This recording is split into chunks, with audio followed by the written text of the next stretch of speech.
how do you keep up the energy level to just get on flights, take car rides, wrestle a big match like this? Like, how do you keep up the energy level? Well, you got to love what you do. So every time there's a title on the line, like, I'll be there.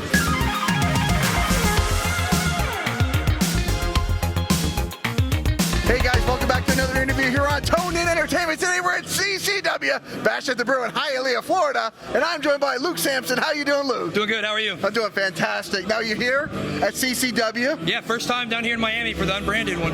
I was gonna say, because you've done Kissimmee shows. Yes. In Orlando. Yes. And now you're down all the way south, down at Bash at the Brew. I helped start Kissimmee. I've only missed one show there. Now they have me down here in Miami to do some of the Port St. Lucie and Hialeah shows. Well, this place gets a little rowdy tonight. So that's what they tell me. Yeah, it is. And speaking of rowdy, I mean, you guys got a big four-way tag team match tonight. Yes. With 8 guys in the ring, essentially going for the tag team title. Well, 4 teams, 2 at a time. Right. 2 1 in, 1 out. But you can tag out whoever, you can tag in whoever, you can blind tag. So, but still 2 in the ring.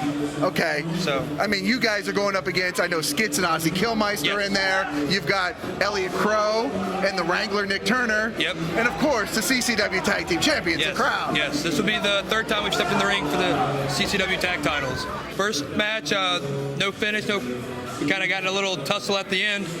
Second one didn't turn out the way we wanted to, so hopefully 3rd time's a charm. I was going to say, what's the strategy going into something like that? Because it's not just the crown, it's 3 teams total you have to worry about. The real strategy you have to have is just be the last man standing. Plain and simple. Yep. And you are coming in here with Brady. So, I mean, you've got a solid tag team partner. Yeah, Brady, he's 6'3", 240. We outsize 2 of the teams, and we go toe-to-toe with the other one. So hopefully at the end of the day, we're the last one standing after the mayhem.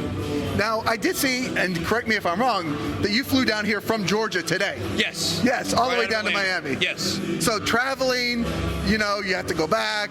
How do you keep up the energy level to just get on flights, take car rides, wrestle a big match like this? Like, how do you keep up the energy level? Well, you got to love what you do. So every time there's a title on the line, like, I'll be there. Doesn't matter if 3 hours flying, 5 hours flying, no sleep, some sleep, I'll be here.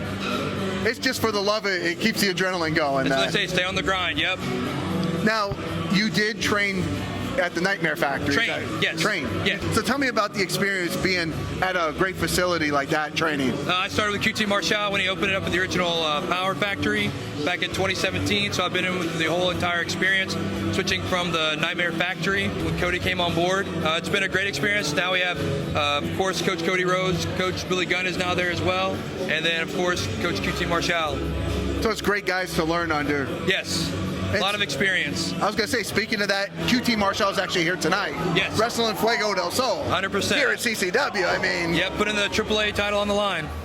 It's going to be something else here at CCW tonight. Now, when did your professional journey begin, and why did it begin? Began in 2017. I was living in North Carolina at the time. I wanted to start professional wrestling. QT was opening up a school in Georgia, and I'm originally from Atlanta, so I moved back home to pursue professional wrestling. What made you step into that training facility for the first time? Well, when I lived in Atlanta, like the WrestleMania bug, like I never really watched wrestling until WrestleMania came to Atlanta. And The Rock came back, the whole town caught like fire with wrestling. I just kind of piqued my interest there. A few years later, I was going to indie shows, and I decided I'd just give it a shot. Fast forward, here we are. Okay, that's pretty interesting. That a lot of people say that it began in their childhood, but it wasn't the same. No, not for me. No. Oh, okay.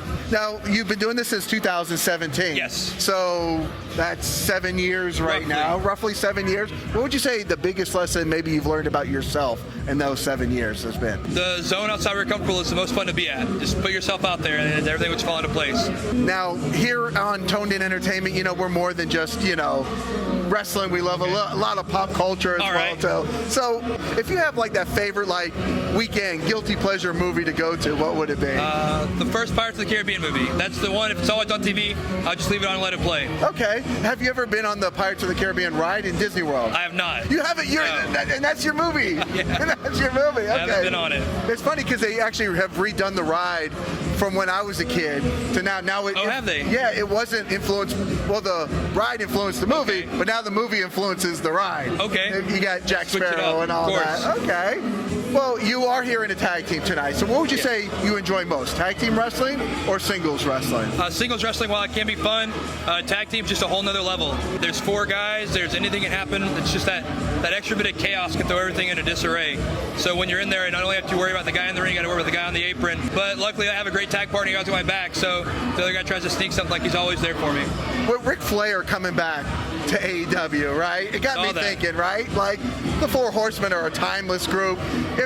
It's possible that Ric Flair could reform the Four Horsemen at some point. If Ric Flair was to reform the Four Horsemen and challenge you to bring a squad of 4, who would you have to have your back against them? I mean, that'd be me, like Brady Booker. I mean, can't bring Coach Cody because he's under different contract or something, but I mean, I'd take Coach QT and Coach Billy. Like, you can't go wrong with them. Okay. So is there anything else we should, I know you got to get ready for that big tag team match tonight. Is there anything else we should know before we let you go? Not off the top of my head, but if I think of something, I'll be sure to let you know. Okay. Well, where can people look you up at?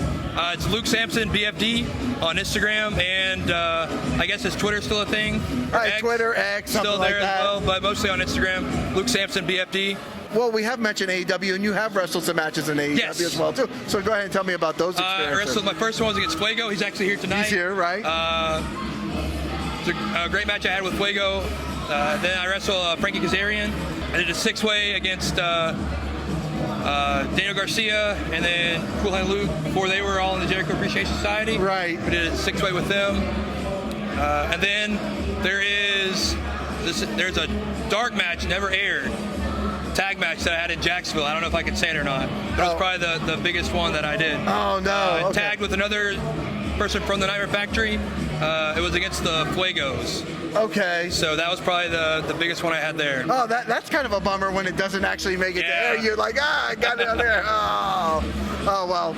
Luke, I'm going to let you go get ready for that match tonight. Right. So, guys, if you like interviews like this with Luke Sampson, make sure you stay tuned in here to Tone In Entertainment for future videos. Subscribe to the channel. Do it. Go now. Do it now.